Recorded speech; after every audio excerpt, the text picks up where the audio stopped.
바람이 불어옵니다. 전라남도 신안. 1000개가 넘는 섬들이 흩어진 이곳. 파도 소리와 갈매기 울음이 교차하는 이 바다에는 한 여인의 이야기가 깊이 새겨져 있습니다. 가난한 섬에서 태어나 버림받고 멸시받았지만 끝내 수십 개의 교회를 세우고 수백 명의 영혼을 품었으며 한국교회를 대표하는 목회자들의 어머니가 된 한 사람. 그녀의 이름은 문준경. 1950년 10월 5일. 그녀는 바닷가 모래사장에서 총탄과 창에 맞아 순교했습니다. 하지만 그녀가 뿌린 씨앗은 지금도 살아 숨쉬고 있습니다. 오늘 우리는 문준경 전도사의 생애를 따라갑니다. 그녀의 눈물과 기도, 그녀의 사랑과 헌신, 그리고 그녀가 남긴 영원한 유산을 함께 들여다보려 합니다. 이것은 단순한 한 개인의 이야기가 아닙니다.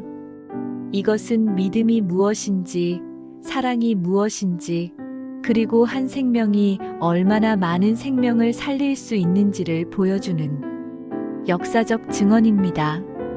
지금부터 그 이야기를 시작합니다. 1891년 2월, 전라남도 신안군 암태도 수곡리라는 작은 마을에 한 여자아이가 태어났습니다. 이름은 문준경. 문재경의 3남 4녀 중 셋째 딸로 태어난 이 아이는 어린 시절부터 총명했습니다.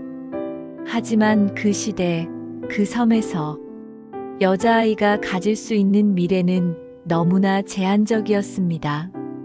암태도, 지금도 그렇지만 당시에는 더욱 척박한 섬이었습니다.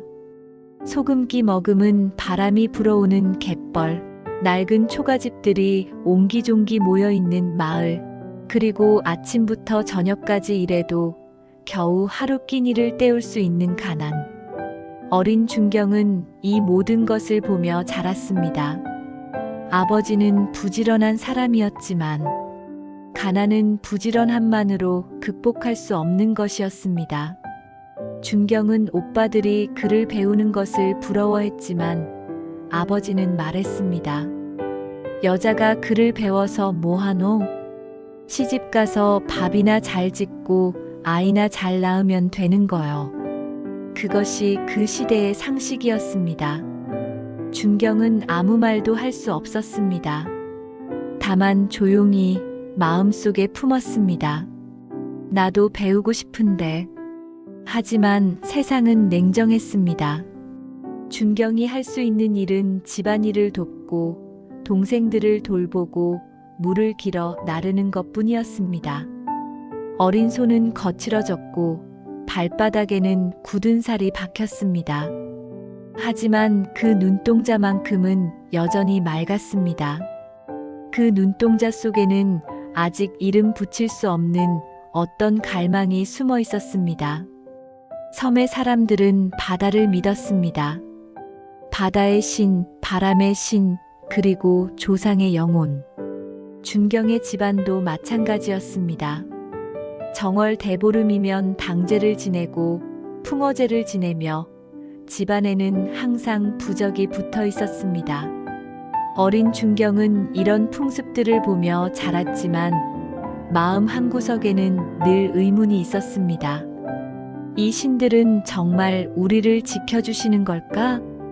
그렇다면 왜 우리 집은 이렇게 가난할까? 왜 아버지는 늘 한숨만 쉬실까? 하지만 이런 질문은 입 밖으로 낼 수 없었습니다. 의문을 품는 것조차 불경스러운 일이었으니까요. 준경은 그저 조용히 자신의 일을 했습니다. 그리고 기다렸습니다. 무엇을 기다리는지도 모른 채 세월이 흘러 준경은 16이 되었습니다. 그리고 집안 어른들 사이에서 한 가지 이야기가 오가기 시작했습니다. 준경이도 이제 시집갈 나이여. 증도에 괜찮은 집안이 있다는데 중매를 놓아볼까? 준경은 이 이야기를 듣고도 아무 말을 하지 못했습니다. 그 시대의 결혼은 자신이 선택하는 것이 아니었습니다. 부모가, 집안이 정하는 것이었습니다. 준경은 밤마다 생각했습니다. 시집을 간다는 게 어떤 건가? 저 바다 건너 증도는 어떤 곳일까? 내 남편은 어떤 사람일까? 두려움과 설렘이 교차했습니다. 하지만 대부분은 두려움이었습니다. 1908년 3월 18일, 준경은 17의 나이에 증도의 정근택이라는 남자에게 시집을 갔습니다. 작은 배를 타고 바다를 건넜습니다. 어머니는 울었고 준경은 뒤를 돌아보지 못했습니다. 한번 돌아보면 눈물이 터질 것 같았기 때문입니다. 증도에 도착했습니다. 시댁은 생각보다 크지 않았지만 그래도 암태도 친정보다는 나은 편이었습니다. 그런데 신랑 얼굴을 본 순간 준경은 알았습니다. 그의 눈빛에서 따뜻함을 찾을 수 없었습니다. 결혼 첫날 밤, 준경이 기다렸지만 신랑은 방에 들어오지 않았습니다. 이튿날도 그 다음 날도 신랑은 준경을 외면했습니다. 시어머니는 차갑게 말했습니다. 우리 아들은 원래 다른 여자를 좋아했어. 근디 집안 형편 때문에 억지로 너를 데려온 거요. 그러니 내가 알아서 잘해야지. 준경은 그제야 깨달았습니다. 자신은 사랑받기 위해 온 것이 아니라 집안의 필요에 의해 거래된 것임을. 그로부터 수년이 흘렀습니다. 준경은 시부모를 정성껏 모셨습니다. 새벽 일찍 일어나 밥을 짓고 빨래를 하고 밭일을 거들었습니다. 하지만 남편의 마음은 돌아오지 않았습니다. 어느 날부터 남편은 집을 비우기 시작했습니다. 처음에는 하루 이틀, 그러다 일주일, 한 달, 소문이 들려왔습니다. 남편이 다른 여자와 살림을 차렸다는 소문. 준경은 무너졌습니다. 하지만 울 수도 없었습니다. 시어머니는 오히려 준경을 탓했습니다. 내가 매력이 없으니까 그러는 거 아니겠노? 더 잘해야지, 더 잘해. 준경은 더 잘하려고 애썼습니다. 더 일찍 일어나고 더 많이 일했습니다. 하지만 남편은 돌아오지 않았습니다. 세상은 준경을 손가락질했습니다. 남편도 못 붙잡는 여자, 쓸모없는 여자, 생갑으로 사는 여자. 준경은 20살이 되었고 25이 되었고 30이 되었습니다. 남편이 없는 생과부의 삶. 시부모 밑에서 며느리도 아니고 식모도 아닌 그 어중간한 위치에서 하루하루를 견뎠습니다. 그런 준경에게 단 한 가지 위로가 있었습니다. 바로 시아버지였습니다. 시아버지 정씨는 며느리 준경을 불쌍히 여겼습니다. 아들이 며느리를 버린 것을 가슴 아파했습니다. 어느 날 시아버지가 말했습니다. 준경아, 니는 총명한 아이여.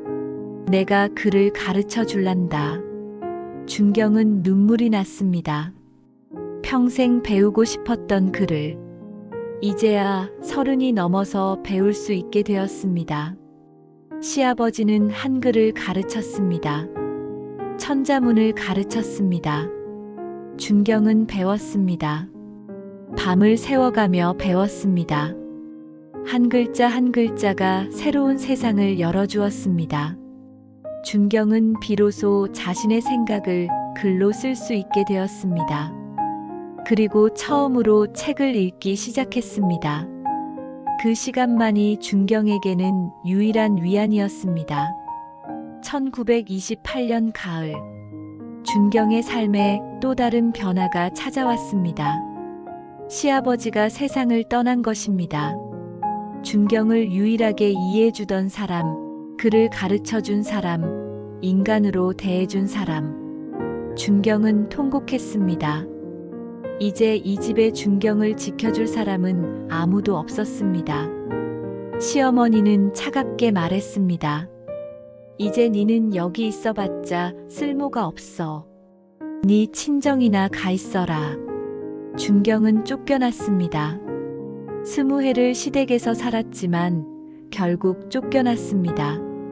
37의 나이에 빈손으로 혼자가 된 여인. 준경은 암태도 친정으로 돌아갈 수 없었습니다. 너무 부끄러웠습니다. 대신 목포에 사는 큰오빠를 찾아갔습니다. 목포.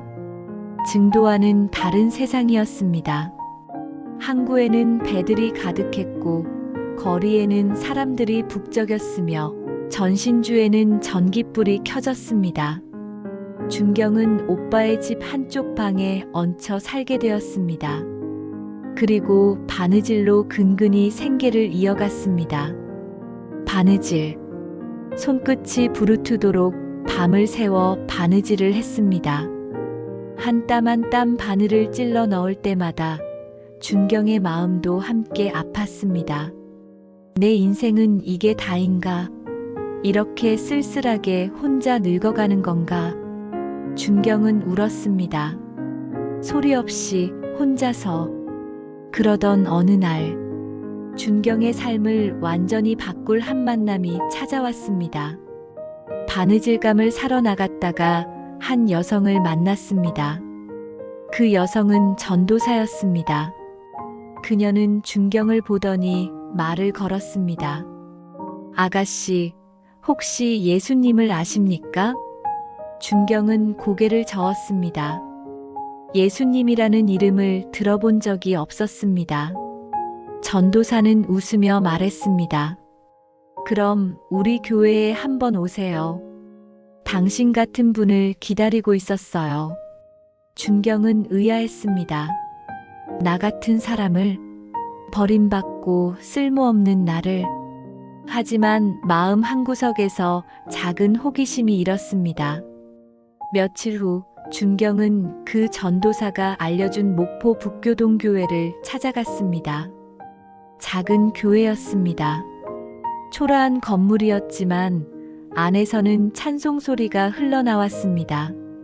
준경은 조심스럽게 문을 열고 들어갔습니다. 그리고 그곳에서 준경은 생애 처음으로 찬송을 들었습니다. 예수 사랑하심은 거룩하신 말일세 우리들은 약하나 예수 권세 많도다. 노랫말이 귓가에 스며들었습니다. 예수님이 나를 사랑하신다고? 나 같은 사람을? 준경은 자리에 앉았습니다. 그리고 설교를 들었습니다. 이성복 목사가 강단에 섰습니다. 그는 성경을 펼치고 마태복음 11장 28절을 읽었습니다. 수고하고 무거운 짐진 자들아, 다 내게로 오라. 내가 너희를 쉬게 하리라. 그 순간 준경의 가슴이 쿵 하고 내려앉았습니다. 수고하고 무거운 짐진 자. 그것이 바로 자신이었습니다. 평생을 짊어지고 살아온 가난의 짐, 버림받음의 짐, 멸시의 짐, 외로움의 짐. 그 모든 것을 예수님께 내려놓으라는 말씀. 준경은 참을 수 없었습니다. 그 자리에서 통곡하기 시작했습니다. 사람들이 돌아봤지만 준경은 멈출 수 없었습니다. 평생 참아온 눈물이 한꺼번에 터져 나왔습니다. 예배가 끝난 후 이성복 목사와 처음 만났던 그 전도사가 준경에게 다가왔습니다. 괜찮으세요? 준경은 울면서 말했습니다. 저는 버림받은 사람입니다. 남편한테도 시댁한테도 버림받았습니다. 저 같은 사람도 예수님이 받아주실까요? 이성복 목사는 준경의 손을 잡았습니다. 바로 그런 사람을 위해 예수님이 오셨습니다. 상한 갈대를 꺾지 않으시고 꺼져가는 심지를 끄지 않으시는 분. 그분이 바로 예수님입니다. 준경은 그날 예수님을 영접했습니다. 그리고 매일 교회를 찾기 시작했습니다. 바느질을 하다가도 교회에 갔고, 저녁을 먹고 나서도 교회에 갔습니다. 성경을 배웠습니다. 찬송을 배웠습니다. 기도를 배웠습니다. 시아버지가 가르쳐준 글이 이제야 진짜 유용하게 쓰였습니다. 준경은 성경을 읽었습니다. 한 구절 한 구절이 자신에게 하는 말씀 같았습니다. 입교한 지 6개월 만에 준경은 학습 세례를 받았습니다. 1년 만에 집사가 되었습니다. 교회 사람들은 놀라워했습니다. 문 집사님은 정말 믿음이 뜨겁습니다. 기도하는 모습을 보면 정말 하나님과 대화하시는 것 같아요. 준경은 달라졌습니다. 예전에 그 슬픈 눈빛은 사라지고 이제는 빛나는 눈빛이 그 자리를 차지했습니다. 1931년 어느 날, 준경은 기도하던 중 마음속 깊은 곳에서 음성을 들었습니다. 그것은 귀로 듣는 음성이 아니라 영혼 깊은 곳에서 들려오는 음성이었습니다. 준경아, 내 남은 삶을 나를 위해 쓰겠느냐? 준경은 떨렸습니다. 주님께서 저를 부르시는 건가요? 저 같은 사람을요? 그렇다. 너는 버림받았지만 나는 너를 선택했다. 내가 겪은 고통이 헛되지 않을 것이다. 준경은 눈물을 흘리며 대답했습니다. 예, 주님. 제 삶을 드리겠습니다. 그날부터 준경의 삶은 완전히 달라졌습니다. 준경은 이성복 목사를 찾아갔습니다. 목사님, 저도 전도사가 되고 싶습니다. 제가 받은 이 은혜를 다른 사람들에게도 전하고 싶습니다. 이성복 목사는 준경의 눈을 바라보았습니다. 그 눈에는 진실한 열정이 있었습니다. 그럼 서울로 가야 합니다. 경성에 성서학원이 있습니다. 그곳에서 공부를 하고 전도사가 될 수 있습니다. 서울이요? 준경은 놀랐습니다. 서울은 너무 먼 곳이었습니다. 그리고 돈도 필요했습니다. 하지만 준경은 포기하지 않았습니다. 바느질을 더 열심히 했습니다. 새벽부터 밤늦게까지 한 땀 한 땀 바느질을 했습니다. 돈을 모았습니다. 그리고 1931년 봄 40의 나이에 준경은 서울로 향했습니다. 경성 성서학원, 지금의 서울신학대학교의 전신입니다. 준경이 입학했을 때 다른 학생들은 대부분 젊은 사람들이었습니다. 준경은 나이가 가장 많았습니다. 하지만 그것은 전혀 문제가 되지 않았습니다. 준경은 누구보다 열심히 공부했습니다. 성경을 배웠습니다. 신학을 배웠습니다. 설교를 배웠습니다. 찬송을 배웠습니다. 밤이면 학교 뒤편 작은 언덕에서 혼자 기도했습니다. 주님, 제가 이렇게 배우는 것이 정말 감사합니다. 이 배움을 헛되이 쓰지 않게 하소서. 제가 돌아갈 곳은 고향의 섬들입니다. 그곳에 복음을 전하게 하소서. 준경의 기도는 간절했습니다. 하지만 학교 생활은 쉽지 않았습니다. 돈이 없었습니다. 학비를 내기도 빠듯했고 먹을 것도 부족했습니다. 준경은 다른 학생들의 빨래를 해주고 청소를 해주며 학비를 벌었습니다. 때로는 끼니를 거르기도 했습니다. 배가 고파 어지러울 때도 있었습니다. 하지만 준경은 포기하지 않았습니다. 주님이 부르신 길입니다. 이 정도 고생쯤이야 아무것도 아닙니다. 동기 학생들은 준경을 존경했습니다. 문 전도사님은 정말 대단하십니다. 어떻게 그렇게 꿋꿋하게 버티십니까? 준경은 웃으며 대답했습니다. 버티는 게 아니라 기쁘게 하는 겁니다. 주님께서 함께 하시니까요. 세월이 흘러 준경은 드디어 경성성서학원을 졸업했습니다.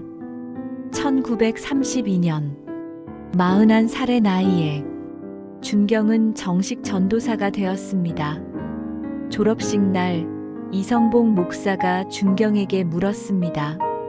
문 전도사, 어디로 가실 계획입니까? 서울에도 일할 곳이 많은데요. 준경은 단호하게 대답했습니다. 저는 고향으로 돌아갑니다. 신안의 섬들로 돌아가 복음을 전하겠습니다. 그곳 사람들은 아직 예수님을 모릅니다. 제가 가야 합니다. 이성봉 목사는 준경의 손을 잡았습니다.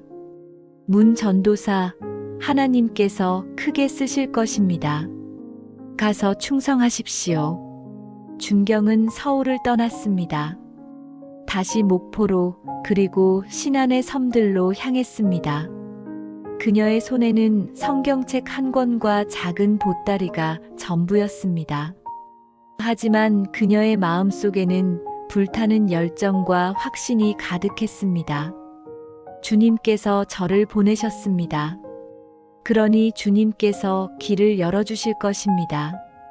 1932년 늦가을, 문준경 전도사는 암태도에 도착했습니다. 자신이 태어난 섬. 하지만 이제 완전히 다른 사람으로 돌아온 것입니다. 마을 사람들은 준경을 알아봤습니다. 아, 저 사람 문재경의 딸 아니가? 남편한테 버림받고 떠났던 사람인데 서울 갔다 왔다던데? 사람들의 시선은 여전히 곱지 않았습니다. 하지만 준경은 아랑곳하지 않고 당당했습니다. 더 이상 움츠러들지 않았습니다. 준경은 마을 어귀에서 큰 소리로 외쳤습니다. 여러분, 저는 전도사 문준경입니다. 여러분에게 좋은 소식을 전하러 왔습니다. 예수 그리스도의 복음을. 사람들은 수군거렸습니다. 저 여자가 미쳤나? 예수가 뭔데? 이상한 소리 하네. 하지만 준경은 멈추지 않았습니다. 처음에는 아무도 준경의 말을 듣지 않았습니다. 준경은 마을을 돌아다니며 사람들을 만났습니다. 병든 사람이 있으면 찾아갔습니다. 손을 잡고 기도해 주었습니다. 가난한 집이 있으면 찾아갔습니다. 자신이 가진 것을 나누어 주었습니다. 외로운 노인이 있으면 찾아갔습니다. 이야기를 들어주고 위로해 주었습니다. 사람들은 점차 준경을 다르게 보기 시작했습니다. 저 여자 이상한 소리는 하는데 사람은 참 좋은데? 우리 어머니가 편찮으실 때 밤새 간호해 줬다더라. 자기 먹을 것도 없으면서 우리한테 나눠주더라고. 준경의 사랑은 조금씩 사람들의 마음을 열기 시작했습니다. 그러던 어느 날, 한 아주머니가 준경을 찾아왔습니다. 전도사님, 저도 그 예수님 믿어보고 싶습니다. 준경은 눈물을 흘렸습니다. 첫 번째 영혼이었습니다. 정말입니까? 정말 예수님을 믿으시겠습니까? 예. 전도사님 보니까 그 예수님이란 분이 정말 계신 것 같습니다. 그래서 저도 믿어보고 싶습니다. 준경은 그 아주머니에게 복음을 전했습니다. 예수님이 누구신지, 왜 십자가에 달리셨는지, 우리를 어떻게 구원하시는지. 그 아주머니는 예수님을 영접했습니다. 그리고 그 다음 주 그 아주머니는 자신의 남편을 데려왔습니다. 1명, 2명, 조금씩 사람들이 모이기 시작했습니다. 준경은 생각했습니다. 이제 예배 처소가 필요합니다. 하지만 건물을 지을 돈이 없었습니다. 준경은 자신이 가진 작은 땅을 팔았습니다. 그리고 신도들과 함께 손수 초가집을 지었습니다. 여자들도 일했고 남자들도 일했고 아이들도 돌을 날랐습니다. 한 달 만에 작은 예배당이 세워졌습니다. 암태도 최초의 기독교 교회였습니다. 첫 예배날 준경은 떨리는 마음으로 강단에 섰습니다. 20명 정도의 성도들이 앉아 있었습니다. 준경은 눈물을 흘리며 설교했습니다. 여러분, 하나님께서 우리를 사랑하십니다. 우리가 가난해도, 우리가 배우지 못했어도 하나님은 우리를 자녀로 삼으셨습니다. 성도들도 울었습니다. 그날의 예배는 모두에게 잊을 수 없는 시간이었습니다. 암태도에 교회가 세워지자 소문이 퍼졌습니다. 인근 섬들에서도 사람들이 찾아왔습니다. 우리 섬에도 와주실 수 있습니까? 준경은 대답했습니다. 물론입니다. 어디든 가겠습니다. 준경은 배를 타고 섬에서 섬으로 다니기 시작했습니다. 증도, 자은도, 팔금도, 안좌도, 장산도. 작은 배를 타고 거친 바다를 건넜습니다. 때로는 풍랑을 만나 생명의 위험을 느끼기도 했습니다. 하지만 준경은 두려워하지 않았습니다. 주님께서 저를 지키실 것입니다. 각 섬마다 준경은 복음을 전했습니다. 그리고 신자가 생기면 예배 처소를 만들었습니다. 처음에는 집 마당에서, 그 다음엔 헛간에서, 그리고 마침내 작은 예배당을 세웠습니다. 1933년부터 1935년까지 3년 동안 준경은 10개가 넘는 교회를 개척했습니다. 사람들은 놀라워했습니다. 어떻게 혼자서 그렇게 많은 교회를 세울 수 있습니까? 준경은 대답했습니다. 제가 한 게 아닙니다. 하나님께서 하신 겁니다. 저는 그저 주님의 도구일 뿐입니다. 문준경 전도사의 명성은 신안 전역에 퍼졌습니다. 섬의 사도라는 별명이 붙었습니다. 사람들은 말했습니다. 문 전도사가 가면 교회가 생긴다. 문 전도사가 기도하면 병이 낫는다. 문 전도사의 설교를 들으면 마음이 변한다. 하지만 준경은 자신을 높이지 않았습니다. 저는 아무것도 아닙니다. 모든 영광은 하나님께 돌려야 합니다. 준경의 하루는 이렇게 시작되었습니다. 새벽 4시, 준경은 일어나 기도했습니다. 1시간, 2시간, 때로는 3시간을 기도에만 쏟았습니다. 그리고 나서 성경을 읽고 묵상했습니다. 아침을 간단히 먹고 마을을 돌아다니며 사람들을 만났습니다. 오후에는 전도를 하거나 성경 공부를 인도했습니다. 저녁에는 예배를 드리고 다시 기도했습니다. 밤 11시가 넘어서야 잠자리에 들었습니다. 준경은 단순히 교회만 세우는 것이 아니라 사람을 키웠습니다. 신앙이 좋은 청년들을 따로 불러 집중적으로 가르쳤습니다. 여러분은 훗날 이 섬들의 기둥이 될 사람들입니다. 잘 배우고 충성하십시오. 그렇게 준경 밑에서 배운 청년들 중에는 훗날 한국 교회를 대표하는 목회자들이 많았습니다. 어떤 이는 대형 교회 담임 목사가 되었고, 어떤 이는 선교사가 되었으며, 어떤 이는 신학교 교수가 되었습니다. 그들은 모두 입을 모아 말했습니다.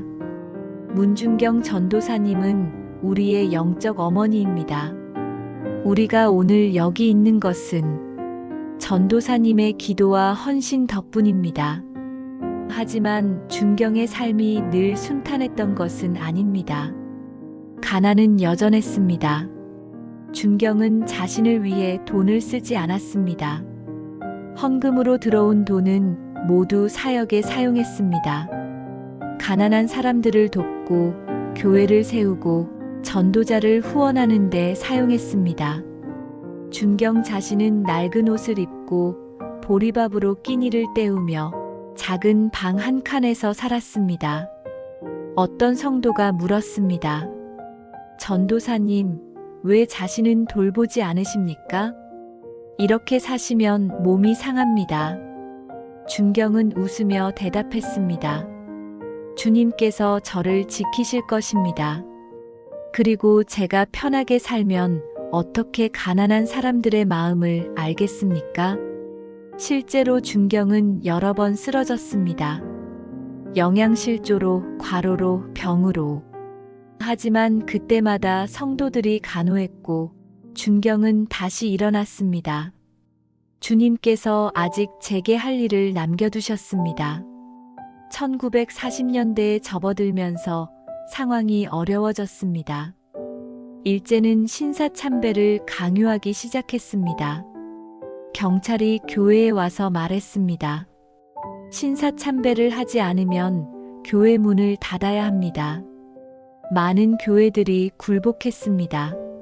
하지만 준경은 단호했습니다. 우리는 하나님 외에 다른 신을 섬길 수 없습니다. 경찰은 협박했습니다. 그럼 감옥에 가야 할 것이요. 준경은 두려워하지 않았습니다.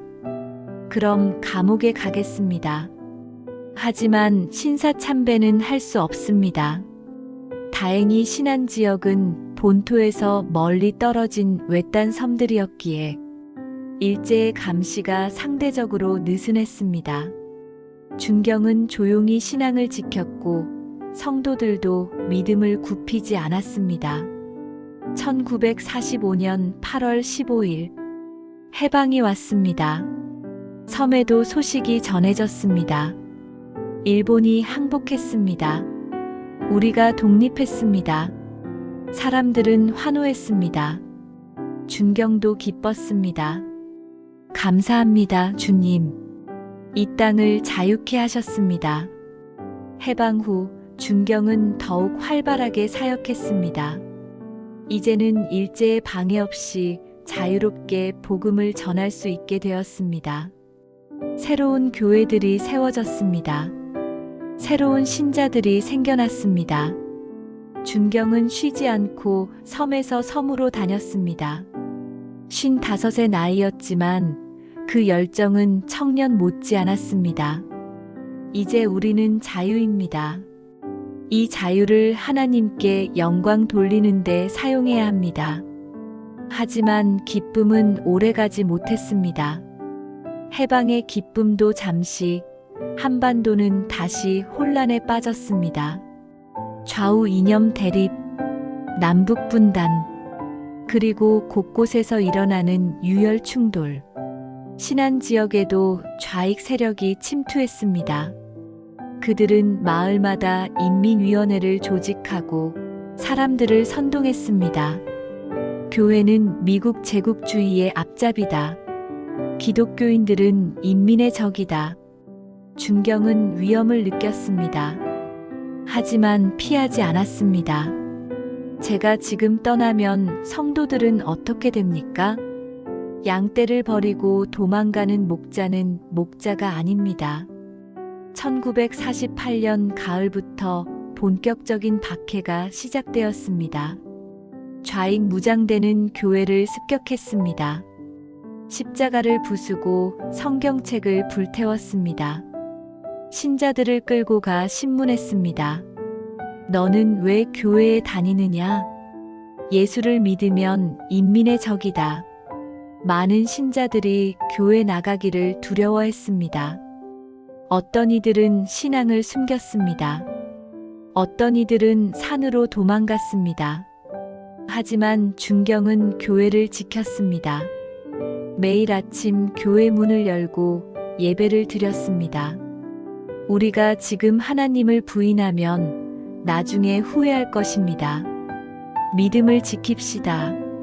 성도들은 준경의 용기에 힘을 얻었습니다. 1950년 6월 25일 한국 전쟁이 터졌습니다. 북한군이 남침했고 전국이 혼란에 빠졌습니다. 신안 지역도 예외가 아니었습니다. 좌익 무장대의 활동이 더욱 거세졌습니다. 그들은 명단을 만들었습니다. 제거 대상, 숙청 대상. 그 명단 맨 위에 문준경 전도사의 이름이 있었습니다. 이유는 분명했습니다. 기독교를 전파한 자, 민심을 교란한 자, 인민의 사상을 오염시킨 자.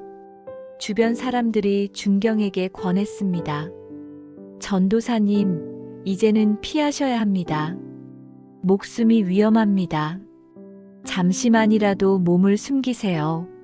하지만 준경은 고개를 저었습니다. 나는 하나님이 세우신 파수꾼입니다. 파수꾼이 어떻게 자리를 비울 수 있겠습니까? 1950년 9월 인천 상륙작전 이후 전세가 역전되었습니다. 국군과 유엔군이 북진하기 시작했습니다. 좌익 무장대는 패퇴하기 전에 반동 분자들을 처형하기로 결정했습니다. 그들은 마을마다 돌아다니며 사람들을 붙잡았습니다. 목사, 전도사, 교사, 지주, 우익 인사들. 준경도 그들의 표적이 되었습니다. 9월 말 어느 날 밤, 무장대원들이 준경의 집을 포위했습니다.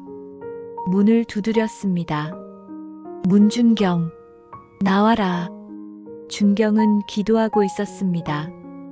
이미 예감하고 있었습니다. 조용히 문을 열었습니다. 내가 문준경이요. 따라와라. 준경은 끌려갔습니다. 성경책 한 권만 품에 안고 준경은 임시 감옥에 갇혔습니다. 좁고 어두운 공간. 다른 죄수들도 함께 있었습니다. 그들 대부분은 기독교인이었습니다. 준경은 그들을 위로했습니다. 두려워하지 마십시오. 주님께서 우리와 함께 하십니다. 그리고 함께 찬송을 불렀습니다. 내 주를 가까이 하게 함은 십자가 짐 같은 고생이나 내 일생 소원은 늘 찬송하면서 주께로 가까이 하오니. 간수들이 소리쳤습니다. 조용히 하지 못해. 하지만 준경은 멈추지 않았습니다. 찬송이 감옥을 울려 퍼졌습니다. 다음 날 준경은 신문을 받았습니다. 좌익 간부가 물었습니다. 너는 문준경이 맞느냐? 그렇소. 너는 이 지역에 기독교를 퍼뜨렸느냐? 그렇소. 나는 예수 그리스도의 복음을 전했소. 너는 인민의 사상을 오염시켰다. 그것이 무슨 죄인지 아느냐? 준경은 차분하게 대답했습니다. 나는 죄인이 아니오. 나는 하나님의 일을 했을 뿐이오. 하나님? 그런 것은 없다. 미신이다. 너는 인민을 속였다. 준경은 고개를 저었습니다. 하나님은 계시오. 그분은 우리를 창조하셨고 우리를 사랑하시오. 당신도 그분을 만날 수 있소. 좌익 간부는 비웃었습니다. 허튼 소리. 마지막으로 묻겠다. 너는 전향할 의사가 있느냐? 기독교를 버리고 인민의 편에 서겠느냐? 준경은 단호하게 대답했습니다. 아니요. 나는 예수 그리스도를 끝까지 따르겠소. 죽는다 해도 믿음은 버릴 수 없소. 준경은 고문을 받았습니다. 손톱이 뽑혔습니다. 살이 찢겼습니다. 물고문을 당했습니다. 고통은 끔찍했습니다. 하지만 준경은 신음하면서도 기도했습니다. 주님, 저들을 용서하소서. 저들은 알지 못합니다. 고문하던 무장대원 중 한 사람이 손을 멈췄습니다. 이 여자는 보통이 아니야. 그는 물었습니다. 당신은 우리를 미워하지 않소? 준경은 피 묻은 입술로 미소 지었습니다. 미워하지 않소. 오히려 당신들을 위해 기도하겠소. 당신들도 하나님의 사랑을 알게 되기를. 그 무장대원은 충격을 받았습니다. 손에 쥔 몽둥이가 떨렸습니다. 평생 수많은 사람을 고문해왔지만 이런 사람은 처음이었습니다. 저주하지도 애원하지도 부인하지도 않고 오히려 자신들을 용서한다는 이 여자. 그는 말없이 밖으로 나갔습니다. 동료가 물었습니다. 왜 나왔어? 아직 다 안 끝났잖아. 그는 대답하지 못했습니다. 그저 고개를 저었습니다. 저 여자 뭔가 다르다. 그날 밤 그 무장대원은 잠을 이루지 못했습니다. 준경의 눈빛이 자꾸만 떠올랐습니다. 고통 속에서도 평안했던 그 얼굴, 원수를 위해 기도하던 그 음성. 나는 지금까지 무엇을 해온 건가? 다음 날 아침 고문은 계속되었습니다. 하지만 준경은 여전히 굴하지 않았습니다. 좌익 간부가 마지막으로 물었습니다. 문준경, 정말 끝까지 이럴 작정이냐? 지금 전향하면 살려줄 수도 있다. 준경은 천천히 고개를 들었습니다. 온몸은 상처투성이었지만 눈빛만큼은 여전히 맑았습니다. 나는 예수 그리스도의 종입니다. 이 믿음은 죽어도 버릴 수 없습니다. 고집불통 같으니 그럼 죽어라. 간부는 소리치며 나가버렸습니다. 준경은 다시 감옥으로 끌려갔습니다. 다른 수감자들이 그녀를 부축했습니다. 전도사님 괜찮으세요? 준경은 힘겹게 고개를 끄덕였습니다. 괜찮습니다. 주님께서 함께 하십니다. 한 젊은 신자가 울먹이며 말했습니다. 저는 무섭습니다. 내일 우리도 죽을까봐. 준경은 그의 손을 꼭 잡았습니다. 두려워 마세요. 우리가 죽는다 해도 그것은 끝이 아닙니다. 오히려 시작입니다. 주님 곁으로 가는 것이니까요. 하지만 가족들은요? 우리를 기다리는 사람들은요? 준경은 잠시 침묵했습니다. 그녀도 사랑하는 사람들을 떠올렸습니다. 자신이 세운 교회들, 길러낸 제자들, 사랑했던 성도들. 눈물이 흘렀습니다. 맞습니다. 보고 싶지요. 너무나 보고 싶습니다. 하지만 준경은 목소리를 가다듬었습니다. 하지만 우리가 지금 믿음을 지키면 그들도 믿음을 지킬 것입니다. 우리가 끝까지 서 있으면 그들도 설 것입니다. 수감자들은 고개를 끄덕였습니다. 전도사님 말씀이 옳습니다. 우리가 여기서 무너지면 모든 것이 무너집니다. 준경은 제안했습니다. 함께 찬송을 부릅시다. 마지막이 될지 모르는 찬송을. 그들은 조용히 찬송을 불렀습니다. 주 예수보다 더 귀한 것은 없네.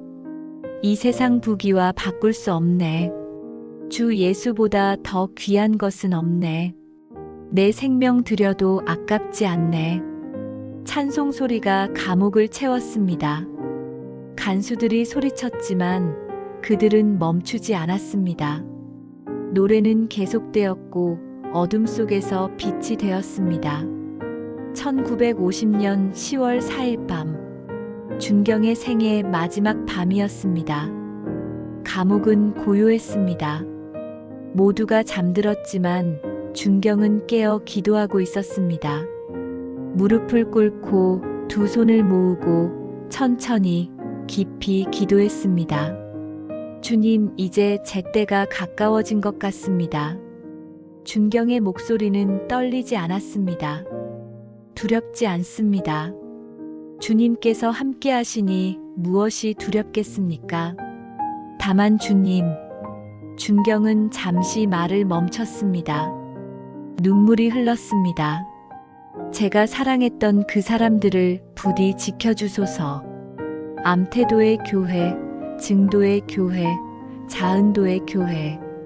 제가 발로 밟으며 기도했던 그 모든 섬들을, 제가 품었던 그 영혼들을, 제가 키운 그 제자들을, 주님 그들을 지켜주소서.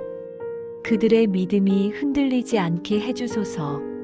준경은 한참을 그렇게 기도했습니다. 기도하는 중에 준경의 마음속에 기억들이 스쳐갔습니다. 어린 시절, 가난했던 암태도, 맨발로 뛰놀던 그 좁은 골목길, 버림받았던 시절, 혼자 울던 그 어두운 밤들, 처음 교회에 갔던 날, 수고하고 무거운 짐 진 자들아. 그 말씀을 들었던 그 감격의 순간, 경성성서학원에서 밤새 공부하던 날들, 배고픔도 있고 성경을 읽던 그 뜨거운 시간들, 고향에 돌아와 첫 교회를 세웠던 날, 20명의 성도 앞에서 떨리는 마음으로 설교하던 그날, 폭풍우 치는 바다를 건너며 기도하던 그 무수한 밤들, 병든 아이를 안고 밤새 기도하다가 아이가 나았을 때의 그 감사, 제자들이 목사가 되어 교회를 세웠다는 소식을 들었을 때의 그 기쁨, 모든 것이 주마등처럼 스쳐 지나갔습니다. 준경은 웃었습니다. 눈물을 흘리며 웃었습니다. 주님, 제 인생은 정말 행복했습니다. 가난했지만 부족함이 없었고, 고난이 많았지만 기쁨이 더 많았습니다. 주님께서 저 같은 사람을 사용해 주셨으니 이보다 더 큰 영광이 어디 있겠습니까? 준경은 옆에서 자고 있는 젊은 성도를 깨웠습니다. 김 집사 깨시오. 김 집사는 눈을 떴습니다. 전도사님, 아직 자지 않으셨습니까? 자기 전에 당신에게 부탁이 있소. 김 집사는 자세를 고쳐 앉았습니다. 말씀하십시오. 준경은 천천히 말했습니다. 내일 우리가 어떻게 될지 모르오. 혹시 당신이 살아남는다면, 전도사님, 그런 말씀 들으시오. 준경의 목소리는 단호했습니다. 혹시 당신이 살아남는다면 부디 우리 교회 사람들에게 전해주시오. 끝까지 믿음을 지키라고. 환난이 와도, 박해가 와도, 죽음이 와도 믿음만은 놓지 말라고. 그리고 준경의 눈에서 눈물이 흘렀습니다. 그리고 제가 그들을 너무나 사랑했다고 전해주시오. 김 집사도 울었습니다. 전도사님, 꼭 살아서 직접 전하셔야지요. 준경은 고개를 저었습니다. 아니오, 제 때가 왔소. 그리고 괜찮소. 두렵지 않소. 준경은 김 집사의 손을 잡았습니다. 제가 죽으면 슬퍼하지 마시오. 오히려 기뻐하시오. 내가 주님 곁으로 간다는 것을. 그리고 제 죽음이 헛되지 않게 해주시오. 제가 뿌린 씨앗이 계속 자라나게 해주시오. 김 집사는 고개를 끄덕였습니다. 예, 전도사님, 약속하겠습니다. 두 사람은 한참을 그렇게 앉아 있었습니다. 말없이 손을 잡고 눈물을 흘리며. 동이 트기 전 준경은 다시 혼자 기도했습니다. 마지막 기도였습니다. 주님, 이제 해가 뜨면 저는 주님 곁으로 갈 것 같습니다. 두렵지 않습니다. 오히려 기쁩니다. 주님을 뵙게 되니까요. 평생을 주님을 사랑했고 섬겼고 전했습니다. 이제 주님 앞에 서게 될 때 제가 드릴 수 있는 것은. 준경은 두 손을 펼쳤습니다. 상처투성이의 그 손을. 이것뿐입니다. 이 상처뿐입니다. 하지만 이 상처는 주님을 위한 상처이니 기쁜 상처입니다. 주님, 제가 갑니다. 저를 받아주소서. 준경은 눈을 감았습니다. 얼굴에는 평화가 가득했습니다. 그리고 창밖으로 새벽빛이 스며들기 시작했습니다. 1950년 10월 5일 새벽, 감옥 문이 열렸습니다. 무장대원들이 들어왔습니다. 모두 나와, 빨리 나와. 수감자들이 일어났습니다. 모두 알고 있었습니다. 이것이 마지막이라는 것을. 준경은 천천히 일어났습니다. 온몸이 아팠지만 표정은 평온했습니다. 그들은 줄지어 밖으로 나갔습니다. 바깥은 아직 어두웠습니다. 동쪽 하늘만 희미하게 밝아오고 있었습니다. 차가운 바람이 불었습니다. 10월의 새벽 바람. 준경은 그 바람을 깊이 들이마셨습니다. 바다 냄새가 나는구나. 그녀가 평생 사랑했던 섬의 냄새. 손이 뒤로 묶였습니다. 줄로 서로 연결되었습니다. 걸어, 빨리 걸어. 그들은 걷기 시작했습니다. 송도 앞바다를 향해. 준경은 걸었습니다. 천천히 한 걸음씩. 주변의 모든 것이 또렷하게 보였습니다.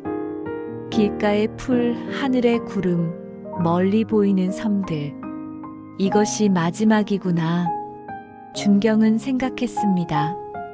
이 땅에서 내가 보는 마지막 풍경이구나. 하지만 슬프지 않았습니다. 오히려 감사했습니다. 주님, 이 아름다운 땅을 보게 해주셔서 감사합니다. 이 섬들을 사랑하게 해주셔서 감사합니다. 이 사람들을 만나게 해주셔서 감사합니다. 걷는 동안 준경은 조용히 찬송을 불렀습니다. 내 주를 가까이 하게 함은 십자가 짐 같은 고생이나 내 일생 소원은 늘 찬송하면서 주께로 가까이 하옵니다. 다른 수감자들도 함께 불렀습니다. 무장대원들이 소리쳤습니다. 조용히 하지 못해. 하지만 찬송은 멈추지 않았습니다. 오히려 더 커졌습니다. 내 주를 가까이 하려 함은 십자가 짐 같은 고생이나 내 일생 소원은 늘 찬송하면서 주께로 가까이 하옵니다. 그 소리가 새벽 공기를 가득 채웠습니다. 드디어 바다가 보였습니다. 넓고 푸른 바다. 준경이 평생 건너다닌 바다. 파도가 일렁였습니다. 갈매기가 울었습니다. 준경은 바다를 바라보았습니다. 주님, 정말 아름답습니다. 모래사장에 도착했습니다. 무장대원들이 수감자들을 일렬로 세웠습니다. 준경은 맨 앞에 섰습니다. 항상 그랬듯이 앞장서는 것이 그녀의 방식이었습니다. 좌익 간부가 마지막으로 외쳤습니다. 이것이 마지막 기회다. 전향하는 자는 살려줄 것이다. 누가 있느냐? 아무도 대답하지 않았습니다. 간부가 준경을 바라보았습니다. 문준경, 너는 어떠냐? 끝까지 이럴 작정이냐? 준경은 고개를 들었습니다. 상처투성이의 얼굴이었지만 눈빛만큼은 빛났습니다. 그녀는 천천히 또렷하게 말했습니다. 나는 예수 그리스도의 종입니다. 나의 주님은 오직 예수님뿐입니다. 나는 죽어도 이 믿음을 버릴 수 없습니다. 다만 나만을 죽이고 내 옆에 이 청년만은 제발 살려주오. 준경은 간절히 젊은 청년의 목숨을 구하기 위해 간청하였습니다. 간부는 이를 수용하며 좋다. 내 소원대로 해주마. 그는 무장대원들에게 명령했습니다. 총을 쏴라. 그 순간 준경은 눈을 감았습니다. 그리고 마지막으로 기도했습니다. 주님, 제가 사랑한 이 섬들을 지켜주소서. 제가 품은 이 사람들을 주의 품에 안아주소서. 그리고 준경의 입술이 움직였습니다. 저들을 용서하소서. 저들은 알지 못하고 하는 것이니. 총성이 울렸습니다. 한 발, 두 발, 세 발. 준경의 몸이 모래 위에 쓰러졌습니다. 하지만 그 얼굴에는 고통이 없었습니다. 오히려 평화가 있었습니다. 미소가 있었습니다. 바다는 조용했습니다. 파도만이 쉬지 않고 밀려왔다 빠져나갔습니다. 갈매기가 울었습니다. 바람이 불었습니다. 그리고 동쪽 하늘에서 해가 떠올랐습니다. 황금빛 햇살이 바다를 비쳤습니다. 준경의 몸 위로도 그 빛이 쏟아졌습니다. 1950년 10월 5일 오전 10시경 문준경 전도사는 이렇게 순교했습니다. 향년 59세. 가난한 섬에서 태어나 버림받았지만 하나님께 붙잡혀 섬들을 품었고 사랑으로 복음을 전하고 마침내 순교로 생을 마친 한 사람. 그녀의 몸은 모래사장에 버려졌습니다. 하지만 그날 저녁 성도들이 위험을 무릅쓰고 나타났습니다. 눈물로 시신을 수습했습니다. 그리고 조용히 장례를 치렀습니다. 섬 전체가 울었습니다. 전도사님, 전도사님. 사람들은 통곡했습니다. 준경이 세운 교회의 성도들, 준경에게 복음을 들은 사람들, 준경의 사랑을 받았던 사람들, 모두가 모여 울었습니다.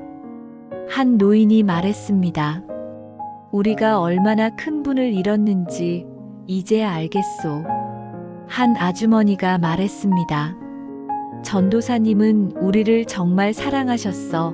자기 목숨보다 더. 준경이 키운 한 제자가 무릎을 꿇고 울었습니다. 선생님, 선생님, 제가 선생님처럼 겠습니다. 약속합니다. 그들은 준경의 무덤 앞에서 맹세했습니다. 전도사님의 뜻을 이어가겠습니다. 전도사님이 세운 교회를 지키겠습니다. 전도사님이 전한 복음을 계속 전하겠습니다. 그리고 그들은 지켰습니다. 그 약속을. 문준경 전도사가 순교한 후 신안의 교회들은 흔들렸습니다. 박해는 계속되었고 두려움이 엄습했습니다. 우리도 죽을까봐 무섭습니다. 교회 문을 닫아야 할까요? 성도들은 흔들렸습니다. 하지만 그때마다 그들은 기억했습니다.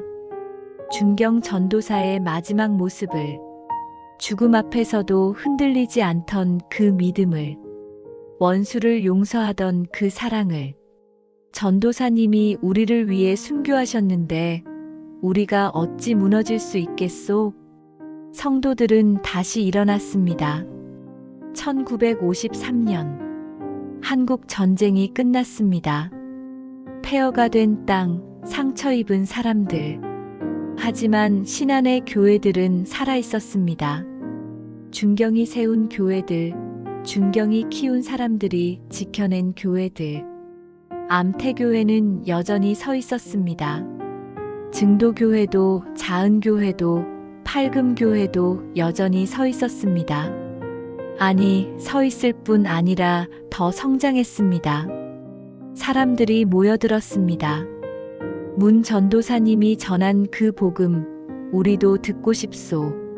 전도사님이 보여준 그 사랑, 우리도 배우고 싶소.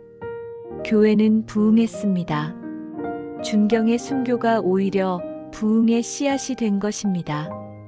준경이 키운 제자들은 각자의 자리로 흩어졌습니다.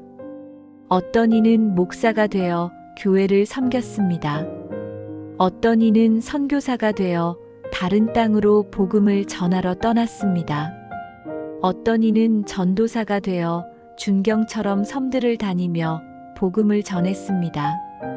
어떤 이는 신학교 교수가 되어 다음 세대를 키웠습니다. 그들은 모두 입을 모아 말했습니다. 저는 문준경 전도사님의 영적 자녀입니다. 전도사님이 없었다면 오늘의 제가 없었을 것입니다. 전도사님의 기도가 저를 낳았고 전도사님의 사랑이 저를 키웠습니다. 준경의 제자들이 또 제자를 키웠습니다. 그 제자들이 또 제자를 키웠습니다. 마치 파문이 퍼져나가듯이 한 알의 밀알이 땅에 떨어져 많은 열매를 맺듯이 문준경 전도사의 영향력은 신안을 넘어 전라도로, 전라도를 넘어 한국 전역으로, 한국을 넘어 세계로 퍼져나갔습니다. 어떤 이는 아프리카에서 선교했고, 어떤 이는 남미에서 교회를 세웠고, 어떤 이는 아시아 곳곳에서 복음을 전했습니다. 그들은 모두 문준경 전도사의 영적 후손들이었습니다. 세월이 흘러 1970년대가 되었습니다. 문준경 전도사의 순교 20주기가 되던 해, 신안에서는 기념 예배가 열렸습니다. 전국에서 사람들이 모여들었습니다. 준경을 직접 알았던 노인들, 준경의 제자들, 준경의 이야기를 들은 젊은이들, 그들은 순교지 송도 앞바다에 모였습니다. 문준경 전도사님이 마지막 기도를 드렸던 그 자리에 한월로 목사님이 설교했습니다. 문준경 전도사님은 죽었지만 여전히 말씀하고 계십니다. 그분의 삶이 우리에게 묻고 있습니다. 우리는 무엇을 위해 살고 있는가? 우리는 누구를 사랑하고 있는가? 사람들은 눈물을 흘렸습니다. 그리고 다짐했습니다. 전도사님처럼 살겠습니다. 40주기가 되던 해, 더 많은 사람들이 모였습니다. 이제는 문준경 전도사를 직접 아는 사람이 거의 없었습니다. 하지만 그녀의 이야기는 더 생생하게 전해졌습니다. 신안군에서는 순교 기념비를 세웠습니다. 송도 앞바다가 내려다 보이는 곳에 기념비에는 이렇게 새겨졌습니다.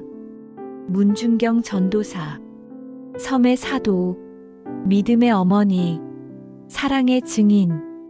제막식 날 한 할머니가 기념비 앞에서 울었습니다.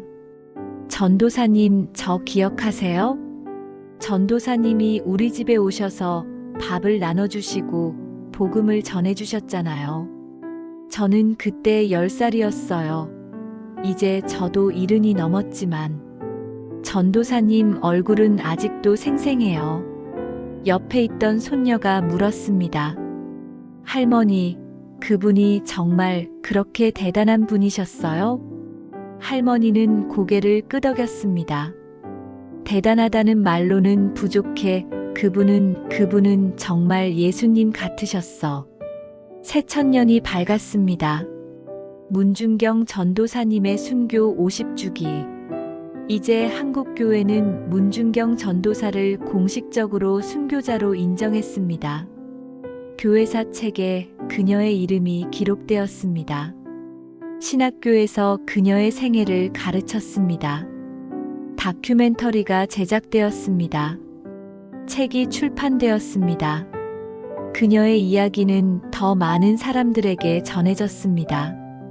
특히 여성 사역자들에게 문준경 전도사님은 큰 영감을 주었습니다. 여자라는 이유로 무시당하던 시대에 저렇게 위대한 일을 하셨다니. 저도 문전도사님처럼 하나님께 쓰임받고 싶어요. 문전도사님의 이야기는 새로운 세대에게 새로운 도전을 주었습니다. 지금도 신안에는 문준경 전도사님이 세운 교회들이 서 있습니다. 70년이 넘는 세월이 흘렀지만 그 교회들은 여전히 복음을 전하고 있습니다. 증도교회의 목사님은 말합니다. 이 교회는 문준경 전도사님의 피와 땀과 눈물로 세워진 교회입니다. 우리는 그 유산을 소중히 지키며 다음 세대에 전해야 할 책임이 있습니다. 예배 때면 사람들은 여전히 문준경 전도사를 기억합니다. 어린이들도 준경의 이야기를 배웁니다. 옛날에 문준경이라는 전도사님이 계셨는데요. 그 이야기를 들으며 아이들의 눈이 빛납니다. 저도 커서 전도사님처럼 될래요. 준경의 생애를 숫자로 표현하면 이렇습니다. 개척한 교회 30개 이상, 전도한 영혼 수백 명, 키운 제자 수십 명, 그 제자들이 세운 교회 수백 개, 그 교회들을 통해 구원받은 영혼 수만 명. 하지만 이런 숫자로는 준경의 영향력을 다 표현할 수 없습니다. 준경이 심은 사랑의 씨앗은 계속 자라고 있으니까요. 준경이 뿌린 믿음의 씨앗은 계속 열매를 맺고 있으니까요. 준경을 기억하는 사람들의 증언입니다. 한 목사님은 저는 문준경 전도사님의 손자 제자입니다. 제 은사님이 전도사님의 제자셨죠. 은사님은 늘 말씀하셨습니다. 문 전도사님처럼 사랑하라고. 한 할머니께서는 저는 전도사님께 직접 복음을 들었어요. 제가 9살 때 전도사님이 우리 집에 오셨죠. 그때 전도사님 눈빛을 잊을 수가 없어요. 정말 맑고 따뜻했어요. 한 신학자는 문준경 전도사는 한국교회사에서 매우 중요한 인물입니다. 여성 사역자로서, 교회 개척자로서, 순교자로서 그분의 업적은 높이 평가되어야 합니다. 한 젊은 전도사는 저는 전도사님 이야기를 들으며 전도사가 되기로 결심했어요. 전도사님처럼 제 인생을 하나님께 드리고 싶었어요. 여기까지 문준경 전도사의 이야기를 들으셨습니다. 이제 우리는 멈춰서서 스스로에게 질문해야 합니다. 이 이야기가 나에게 무엇을 말하는가? 첫 번째 질문은 믿음이란 무엇인가? 준경에게 믿음이란 단순한 신조가 아니었습니다. 머리로 아는 지식이 아니었습니다. 그것은 삶 전체였습니다. 숨 쉬는 것처럼 자연스러운 것, 죽음 앞에서도 흔들리지 않는 확신, 고문을 당해도 포기하지 않는 신념. 그런 믿음을 우리는 가지고 있습니까? 아니, 그런 믿음을 우리는 원하고 있습니까? 현대를 사는 우리에게 믿음이란 무엇입니까? 일요일 아침에만 꺼내는 옷 같은 것입니까? 아니면 매 순간 우리를 지탱하는 뿌리 같은 것입니까? 문준경 전도사님의 믿음은 편안한 믿음이 아니었습니다. 값비싼 믿음이었습니다. 가난을 감수하고 고난을 받아들이고 심지어 죽음까지 각오한 믿음. 우리는 그런 믿음을 가질 준비가 되어 있습니까? 아니면 우리는 적당한 믿음으로 만족하고 있습니까? 교회는 다니지만 삶은 바뀌지 않는 그런 믿음. 고백은 하지만 실천은 하지 않는 그런 믿음. 두 번째 질문은 사랑이란 무엇인가? 준경에게 사랑이란 감정이 아니었습니다. 말이 아니었습니다. 그것은 행동이었습니다.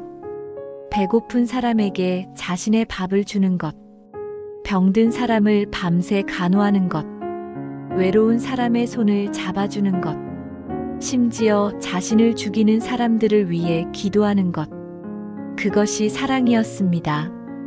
우리는 누구를 그렇게 사랑하고 있습니까? 현대 사회는 사랑을 말합니다. 하지만 그것은 종종 피상적인 사랑입니다. SNS에 하트를 누르는 사랑, 편할 때만 베푸는 사랑, 대가를 바라는 사랑. 하지만 준경의 사랑은 달랐습니다. 자기를 버린 사랑, 희생하는 사랑, 조건 없는 사랑. 우리는 그런 사랑을 실천하고 있습니까? 아니면 그저 사랑에 대해 말만 하고 있습니까? 세 번째 질문입니다. 헌신이란 무엇인가? 준경에게 헌신이란 자신의 편안함을 포기하는 것이었습니다. 안전한 곳을 버리고 위험한 곳으로 가는 것, 편한 삶을 버리고 고난의 길을 택하는 것. 자신의 꿈을 버리고 하나님의 꿈을 좇는 것. 우리는 무엇을 헌신하고 있습니까? 현대인은 바쁩니다. 일에 헌신하고, 가족에 헌신하고, 취미에 헌신합니다. 하지만 하나님께 헌신하는 것은 어떻습니까? 우리는 하나님을 위해 시간을 드립니까? 재능을 드립니까? 물질을 드립니까? 아니면 우리는 남은 것만 드립니까? 준경은 자신의 전부를 드렸습니다. 시간, 재능, 물질, 심지어 생명까지. 우리는 무엇을 드릴 준비가 되어 있습니까? 네 번째 질문을 해봅니다. 사명이란 무엇인가? 준경에게 사명이란 하나님의 부르심에 응답하는 것이었습니다. 너는 무엇을 할 수 있느냐가 아니라 너는 무엇을 해야 하느냐에 대한 대답. 준경은 물었습니다. 하나님, 저를 어디에 쓰시렵니까? 그리고 응답을 들었습니다. 섬으로 가라. 준경은 갔습니다. 우리는 우리의 사명을 알고 있습니까? 모든 사람에게 사명이 있습니다. 거창한 사명이 아닐 수도 있습니다. 준경처럼 교회를 세우는 사명이 아닐 수도 있습니다. 하지만 하나님은 각 사람에게 고유한 사명을 주셨습니다. 가정에서, 직장에서, 학교에서, 동네에서, 당신의 자리에서 당신만이 할 수 있는 일이 있습니다. 그것을 발견했습니까? 그것을 실천하고 있습니까? 다섯 번째 질문은 우리는 무엇을 남길 것인가? 준경은 재산을 남기지 못했습니다. 가난하게 살았으니까요. 명예도 남기지 못했습니다. 유명하지 않았으니까요. 하지만 준경은 유산을 남겼습니다. 믿음의 유산, 사랑의 유산, 헌신의 유산. 그 유산은 70년이 지난 지금도 살아있습니다. 우리는 무엇을 남길 것입니까? 우리가 죽고 난 후 사람들은 우리를 어떻게 기억할까요? 돈을 많이 벌었던 사람, 성공한 사람, 유명했던 사람, 아니면 사랑했던 사람, 믿음으로 산 사람, 남을 섬긴 사람. 무엇이 진정 중요한 유산일까요? 문준경 전도사님은 가르쳐 줍니다. 진정한 유산은 당신이 얼마나 가졌느냐가 아니라 얼마나 주었느냐라고. 진정한 유산은 당신이 얼마나 높이 올랐느냐가 아니라 얼마나 많이 섬겼느냐라고. 이제 이 질문들을 당신의 삶에 적용해 봅시다. 준경처럼 거창한 일을 할 필요는 없습니다. 하지만 준경처럼 진실할 수는 있습니다. 준경처럼 많은 교회를 세울 수는 없을지 몰라도 준경처럼 한 사람을 진심으로 사랑할 수는 있습니다. 준경처럼 순교할 기회는 오지 않을지 몰라도 준경처럼 매일 자신을 드리며 살 수는 있습니다. 당신의 섬은 어디입니까? 준경에게는 신안의 섬들이 사명지였습니다. 당신에게는 무엇이 사명지입니까? 당신의 가정, 당신의 직장, 당신의 학교, 당신의 동네. 그곳이 바로 당신의 섬입니다. 그곳에서 준경처럼 사랑하십시오. 그곳에서 준경처럼 섬기십시오. 문준경 전도사의 이야기는 당신을 정죄하기 위한 것이 아닙니다. 당신을 압박하기 위한 것도 아닙니다. 그것은 당신을 초대하는 것입니다. 더 깊은 믿음으로, 더 진실한 사랑으로, 더 헌신적인 삶으로. 오늘, 지금 이 순간 당신은 결단할 수 있습니다. 나도 준경처럼 살겠습니다라고. 완벽하지 않아도 괜찮습니다. 강하지 않아도 괜찮습니다. 다만 진실하면 됩니다. 다만 시작하면 됩니다. 한 걸음씩 나아가면 됩니다. 하나님은 당신의 조건을 보시지 않습니다. 당신의 능력을 보시지 않습니다. 하나님은 당신의 마음을 보십니다. 당신이 자신을 드리기만 한다면, 당신이 예라고 대답하기만 한다면, 하나님은 당신을 통해 놀라운 일을 행하실 것입니다. 문중경 전도사님이 그랬듯이 잠시 멈추십시오. 그리고 스스로에게 물어보십시오. 나는 어떻게 살고 있는가? 나는 무엇을 위해 살고 있는가? 나는 나의 삶으로 무엇을 남길 것인가? 그리고 기도하십시오. 하나님, 제 삶을 사용해 주소서. 문중경 전도사처럼은 못할지라도 제자리에서 충성하게 하소서. 제 작은 삶도 누군가에게 빛이 되게 하소서. 그 기도를 하나님은 들으실 것입니다. 그리고 응답하실 것입니다.